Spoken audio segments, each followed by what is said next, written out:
มาตั้งกองบุญเนาะมื้อนี้ตั้งกองบุญ6กองเพื่อสิแล้ว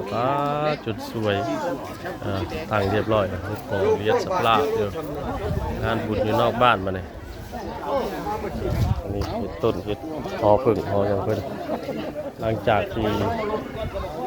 รับประทานอาหารเช้าแล้วเนาะเพิ่นก็ได้ตั้งกองบุญได้เรียบร้อยเรียบร้อยเดี๋ยวเพิ่นก็สิมีรายการศิลปะวรรณคดีมีการทอดนะฮะเพิ่นเอานางทอดมาทอดให้แขก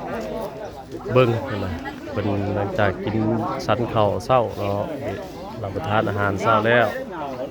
เพิ่นก็สิเอามาทอดกันบัดนี้เดี๋ยวเตรียมเบิ่งพี่น้องเอ้ยเพิ่นกำลังก้าเกียมเนาะ